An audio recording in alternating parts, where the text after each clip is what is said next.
संपत्ति बड़ी या संस्कार। दक्षिण भारत में एक महान संत हुए तिरुवल्लुवर। वे अपने प्रवचनों से लोगों की समस्याओं का समाधान करते थे, इसलिए उन्हें सुनने के लिए दूर दूर से लोग उनके पास आते थे। एक बार वह एक नगर में पहुँचे। उनके प्रवचन को सुनने के पश्चात एक सेठ ने हाथ जोड़कर निराशा का भाव लिए उनसे कहा, गुरुवर, मैंने पाई पाई जोड़कर अपने इकलौते पुत्र के लिए अथाह संपत्ति एकत्र की है, मगर वह मेरी इस गाढ़े पसीने की कमाई को बड़ी बेदर्दी के साथ बुरे व्यसनों में लुटा रहा है।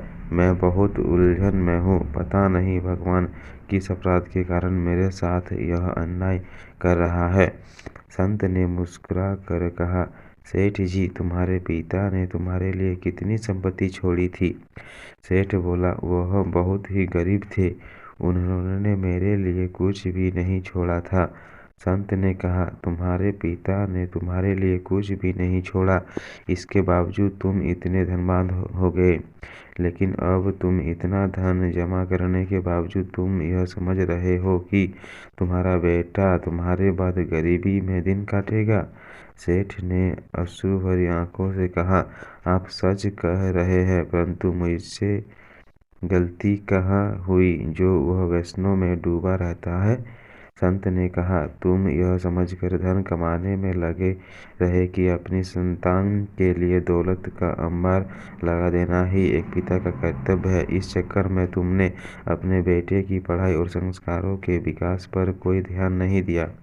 माता पिता का पुत्र के प्रति प्रथम कर्तव्य यही है कि वह उसे पहली पंक्ति में बैठने योग्य बना दे। बाकी तो सब कुछ अपनी योग्यता के बलबूते पर वह हासिल कर लेगा। संत की वाणी से सेठ की आंखें खुल गई और उसने सिर्फ धन को महत्व न देकर अपने बेटे को सही रास्ते पर लाने के लिए उसे अच्छे अच्छे संस्कार देने का निर्णय किया। कहते हैं ना कि बच्चों को उनके पसंद के खिलौने नहीं दिए तो थोड़ी देर रोएंगे, लेकिन अगर अच्छे संस्कार नहीं दिए तो बाद में वो जीवन भर रोएंगे। इसलिए अपने बच्चों को अच्छे संस्कार दीजिए, क्योंकि अच्छे संस्कार से ही अच्छा संस्कार जीवन बनेगा। जय श्री कृष्ण। दोस्तों गाइस, अगर वीडियो पसंद आए तो प्लीज़ चैनल को सब्सक्राइब जरूर कीजिए, क्योंकि मुझे आप लोगों के सपोर्ट की बहुत ज़रूरत है गाइस।